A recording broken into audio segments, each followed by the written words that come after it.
Hello everyone and welcome back to another video from Wake&Tech.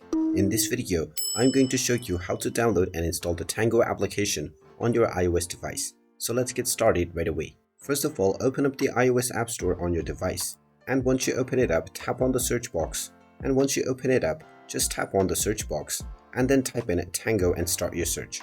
Once you find the Tango application, tap on it and you will see the Get button. Tap on the Get button and this will begin the download and installation of the Tango application on your smartphone. Just wait for a while until the installation is completed, and when you see the Open button, you can tap on it to open up the app. Once you open it up, you can proceed with logging into your existing account or signing up to create a new one in order to start using the Tango app on your iOS device. And there you have it. That is how easy it is to download and install the Tango application on your iOS device.